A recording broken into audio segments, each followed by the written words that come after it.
Assalamualaikum warahmatullahi wabarakatuh. Halo semuanya. Perkenalkan, nama saya Muhammad Urwa, Prodi Manajemen Pendidikan Islam, Fakultas Tarbiyah, Institut Agama Islam Negeri Parepare. Baik, dalam video ini saya akan melakukan bimbingan konseling bersama siswa kelas 10 MA Biharul Ulum Ma'arif. Baik, selamat datang di ngobrol santai bareng saya. Jadi di sini kita akan ngobrol bareng santai bersama bimbingan konseling. Di sini kita akan membahas tentang mengenal diri dan adaptasi di sekolah menengah. Jadi bisa ceritakan dulu tentang profil Anda bagaimana? Oh, saya sendiri. Iya. Jadi saya sendiri atas nama Muhammad Alif Sanashari, akrab dipanggil Alif. Saya lahir di Pindrang tanggal 5 Mei 2009. Kemudian alamat saya di Dusun Butun, Ujung Lero, dan sekarang ini saya seorang pelajar di MA Biharul Ma'arif. Wah, jadi kan baru kelas 10. Betul. Jadi kan pastinya momen SMA itu fase momen seru-seru dan penuh tantangan pastinya. Ya, betul. Bisa diceritakan dulu momen pertama kali atau Kesan. kesan pertama kali masuk di fase sekolah menengah. Yang pastinya kesannya yang paling pertama itu yang pastinya nervous, karena dari kita yang nggak tahu apa-apa, terus nggak tahu lingkungannya bagaimana, orang-orang di dalamnya seperti apa. Jadi dari ketidaktahuan itu kita mulai ingin mencari tahu tentang bagaimana orang-orangnya, lingkungannya seperti apa, sehingga momen-momen itu yang yang berkesan sampai sekarang. Wah, bagus banget ya. Jadi kan di sini Anda harus berusaha beradaptasi dengan lingkungan, mulai dari lingkungan sekolahnya, pertemanan maupun pelajaran pastinya. Ya, betul. Jadi bisa ceritakan bagaimana cara Anda beradaptasi dengan ketiga itu? Oke, yang pastinya yang pertama untuk beradaptasi dengan lingkungannya sendiri, yang pastinya kita harus menerima semua yang sudah ada sekarang ya, dan untuk pelajarannya sendiri ya memang tidak sulit untuk beradaptasinya, karena pelajaran-pelajaran tersebut memang sudah kita pelajari dari sewaktu kita dari SD sampai SMP. Ya. Terus untuk orang-orang di sekitarnya sendiri, itu untuk diri saya pribadi, untuk cara beradaptasinya itu dengan yang pertama memahami situasi. Jadi betul-betul kita harus memahami situasi dan keadaan sekitar. Kemudian yang kedua yaitu dengan cara memahami watak dan karakter orang-orang yang ingin kita kenali, sehingga kita dapat lebih mudah untuk beradaptasi dengan mereka begitu. Ya, baik. Untuk diri Anda sendiri, bagaimana cara mengenal diri Anda, atau diri Anda berperan di lingkungan itu bagaimana?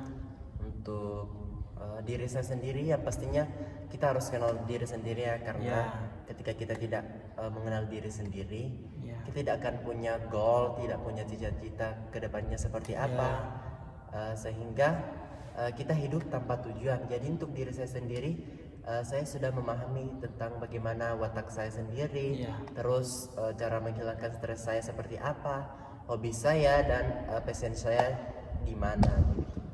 Wah, jadi cara mengenal diri Anda juga itu kan pastinya tentu kita harus mengenal diri sendiri. Jadi apa tadi yang Anda bilang tentang bagaimana cara Anda mengenal diri, mengenai kekurangan dan kelebihan Anda? Yang pastinya itu dengan cara kita mengobservasi apa yang memang kurang dari diri kita dan apa kelebihan dari diri kita, sehingga ketika kita sudah tahu apa kekurangan dan kelebihan kita, kita akan lebih bisa mengenal diri sendiri. Nah, baik, kan orang-orang itu kan biasanya itu lebih menghindar akan kekurangan tersebut. Jadi bagaimana cara Anda bagaimana cara Anda untuk menerima menerima kekurangan itu dengan cara Anda bagaimana? Untuk diri saya sendiri, segala hal-hal yang merupakan kekurangan saya itu saya anggap adalah anugerah dari Tuhan. Jadi betul-betul kita harus mensyukuri nikmat yang telah diberikan Tuhan kepada kita. Karena Tuhan berkata bahwa apapun yang kita syukuri maka Tuhan akan menambahkannya. Jadi kita harus selalu mensyukuri kekurangan yang kita miliki sehingga kita akan lebih bisa berdamai dengan diri sendiri. Yang pastinya kita harus menerima kekurangan dan kelebihan apapun Ya, itu, betul. karena ketika kita tidak Bersyukur. menerima atau bersyukur dengan keadaan apa yang kita miliki sekarang itu, kita akan tidak punya tujuan atau arah ke depannya itu bagaimana, dan kehidupan kita itu seakan-akan kayak berantakan ya. Betul. Dan ya, jadi kembali lagi pada cara adaptasi di sekolah, mengenal diri. Nah, bagaimana cara Anda mengenai di pertemanan dulu ya? Ya, betul. Nah, kan pasti banyak orang-orang itu tidak suka dan dengan apa yang kita punya. Jadi bagaimana cara Anda tentang itu? Tentang apa Yang kayak pertemanan tuh, betul. ya, cara Anda tanggapan Anda tentang orang-orang yang tidak suka dengan Anda, atau apakah dalam pertemanan Anda di sekolah itu pernah dibully atau bagaimana? Yang pastinya pernah atau tidaknya, yang pastinya pernah ya, semua orang Ya. pastinya sudah pernah. Dan untuk diri saya sendiri untuk menanggapinya yang pastinya bodo amat lah ya, karena memang ketika kita mendengarkan omongan orang lain, kita tidak akan pernah bisa berdamai dengan diri sendiri. Jadi untuk teman-teman sekalian, alangkah baiknya kita bisa menerima kritikan-kritikan dari orang lain dengan menyaring kata-kata tersebut menjadi motivasi untuk diri kita sendiri. Ya, begitu, seperti itu. Baik, jadi dibully dalam pertemanan itu pernah. Betul. Nah, jadi kan bullying itu kan tidak semua orang bisa menerima dan bisa menanggapinya dengan baik. Pastinya dalam yang dibully itu pasti kita akan kepikiran dan stres. Betul. Dan bisa jadi kita menghindar dari orang-orang tersebut. Jadi bagaimana cara Anda untuk itu? Untuk diri saya sendiri, Iya. karena memang saya tipikal orang yang nggak memperdulikan hal-hal yang negatif yang bisa menghancurkan mental saya sendiri. Jadi untuk diri saya lebih baik menghindar, dan jikapun memang harus mendengarkan kata-kata buruk dari orang lain, kita harus lebih bisa menyaring kata-kata tersebut menjadi motivasi bagi diri sendiri, seperti Wah, itu. baik, bagus banget ya respon atau cara menyaringnya itu bagaimana. Karena kita harus juga pintar-pintar bagaimana kita membawa diri kita agar tidak berlarut-larut dalam pikiran tersebut, dan fokus pada tujuan dan pengembangan diri kita sendiri. Nah, dalam proses pembelajaran Sendiri. Anda bagaimana? Apakah ada proses yang sulit atau menyenangkan, atau ya jalankan saja, bagaimana ya? Untuk pelajaran sendiri yang pastinya di awal-awal memang sulit ya, karena tingkat kesulitan pelajaran di tingkat sekolah menengah pertama itu memang berbeda dengan sekolah menengah atas. Jadi memang sulit, tapi seiring dengan berjalannya waktu yang pastinya saya bisa beradaptasi dengan lingkungan tersebut, dengan pelajaran tersebut. Wah, jadi yang pastinya itu dalam proses pembelajaran itu kan pasti ada fase di mana lagi sulit-sulitnya, lagi stresnya. Ya. Jadi bagaimana cara Anda untuk lebih enjoy atau tidak stres? Untuk menghilangkan stres sendiri, apalagi untuk kita seorang pelajar yang memang biasanya pelajaran selalu bertumpuk, ya kita bisa istirahat terus, yang menjadi hobi kita lakukan. Nah, dengan melakukan hobi, misalkan kita bernyanyi, hobi kita main bola kita main bola. Nah, hal-hal tersebut pasti bisa menghilangkan stres kita. Dan kita tidak boleh terlalu terlarut juga dengan hobi tersebut. Kita harus tetap fokus dengan pelajaran kita. Seperti itu. Ya. Baik, kan kita sebagai siswa itu tidak luput dari kita harus dituntut untuk belajar, mengerjakan tugas. Betul. Nah, jadi kan sempat tadi juga dibahas tentang hobi. Iya, betul. Ya, hobi Anda apa ya? Untuk hobi saya sendiri banyak ya, mulai dari Wah, banyak ya. menyanyi, Menyanyi. juga terus menulis, juga mengarang-ngarang. Mengarang apa ini? Mengarang misalkan cerita dongeng, Oh. kemudian juga apa ya, membaca. Membaca. Seperti itu. Bisa menyanyi sedikit? Menyanyi. Ya, menyanyi dulu sedikit. Oke. Lagu apa? Mangu. Sembarang. Oke. Yang penting happy. Oke, lagu Tak Ingin Usai Saja ya.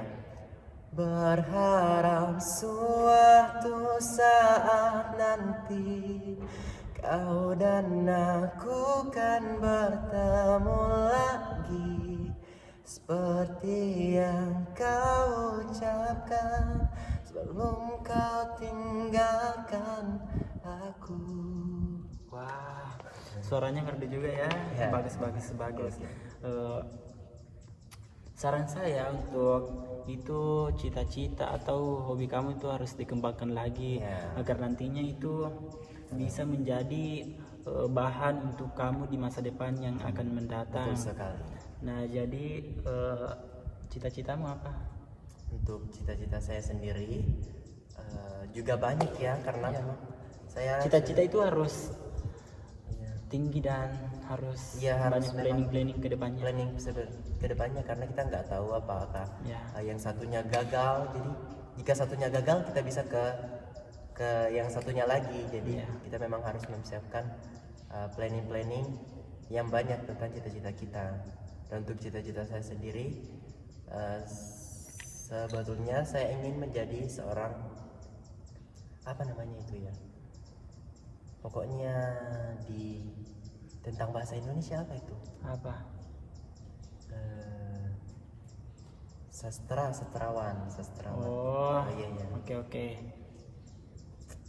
Jadi sastrawan. Iya betul. Dan juga menjadi penyanyi juga bisa. Nah, tentunya itu untuk jadi penyanyi kan Anda sudah mempunyai modal suara yang bagus, kan tetapi harus ditingkatkan lagi, dikembangkan, terus berlatih dan terus bisa diasah lagi. Nah, baik. Jadi, tapi cita-cita untuk di setelah SMA ini mau lanjut kuliah atau bagaimana? Yang pastinya mau lah ya, karena kan sekarang jasa SMA sudah ya sulit untuk mendapatkan pekerjaan jika cuma ijazah SMA. Dan untuk mau kuliah apa enggak, ya pastinya mau ya, karena masih banyak ilmu di luar sana yang harus saya gali, harus saya cari. Karena ada pepatah mengatakan, tuntutlah ilmu walau sampai ke negeri Cina. Ya. Betul. Baik, pembahasan kita sudah lumayan panjang, dan saran saya atau motivasi saya itu teruslah mengejar mimpi-mimpi Anda, dan kenallah dirimu sedalam-dalamnya, karena ketika kita tidak mengenal diri atau tujuan kita, kita tidak akan tahu bagaimana diri kita membawa kita kemana. Dan apa lagi ya, dan ketika kita tidak tahu diri kita sendiri, kita tidak akan tahu cita-cita kita seperti apa. Ya, teruslah belajar dan teruslah asah hobi-hobi Anda. Dan kejarlah mimpi-mimpimu itu agar suatu saat nanti bisa terwujud. Masa depan itu akan bercahaya. Baik, terima kasih pada kamu telah menemani saya ngobrol bareng santai, dan tentunya apa yang kita bahas ini menjadi pelajaran bagi diri kamu, diri saya, dan untuk semuanya juga. Terima kasih. Assalamualaikum warahmatullahi wabarakatuh.